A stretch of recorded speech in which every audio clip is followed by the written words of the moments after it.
Welcome back. After the successful hosting of the first ever summer festival, the event company of St. Lucia is currently preparing for the highly anticipated 2017 version of the Atlantic Rally for Cruisers, the ARC, which is a must-do for many sailors and attracts over 200 boats and 1,200 people every year who sail across the Atlantic from Gran Canaria to St. Lucia. The ARC is for everyone, families and children, tough racers, cruising couples, big boats and modest boats. Every November since 1986, the Atlantic Rally for Cruisers has set sail from Las Palmas, bound 2,700 nautical miles westward across the Atlantic to the Caribbean. The 2017 version of one of St. Lucia's main sports tourism events is scheduled to sail off on November 19, 2017. The event is considered to be more than just a boat race, but an adventure culminated with a visit to one of the world's most highly coveted tourist destinations. Boats are expected to arrive at the Rodney Bay Marina by the 26th of November 2017. Well, KFC GMC will be featured in the first of the 4 quarterfinal games, which will all be hosted on Saturday, November 4th at the Philip Master Grounds in Vieux Fort. They will face Group C runners-up, that's El Niños, a team which at times in the group stages displayed undisputed football quality in the President's Cup. However, El Niño has struggled with consistency and will have to be at the peak of their game if they are to overcome a very refined GMC unit. Also on the night, Group C table toppers Rovers FC will come up against B1. The action at the Philip Master Grounds will also move into Sunday, when we will witness Black Panthers squaring off against Alès. Black Panthers are runners-up to arguably the toughest group in the competition. The second game on Sunday night will feature the tournament favorites and the home team Uptown Rebels as they come toe-to-toe with Western Club as GMYC. The star-studded Uptown unit has articulated its dominance in the early rounds of the President's Cup. With an unbeaten record at the group stages and with home advantage, the apparently invincible Uptown team will favor their chances on Sunday night and by extension their chances of recapturing the President's Cup, in fact capturing the President's Cup for the first time in their history.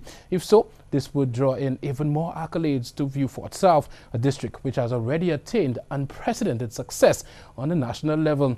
Action at the Philip Master Grounds will begin at 6 p.m. on both Saturday and on Sunday. No doubt where I will be.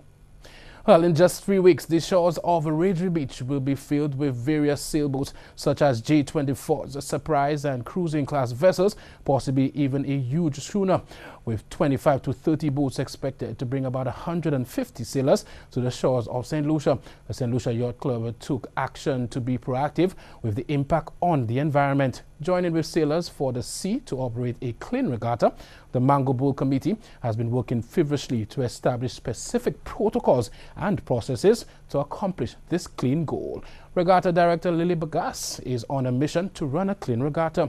Through event sponsors IGY Rodney Bay Marina, she was placed in contact with a local organization handling waste management and recycling.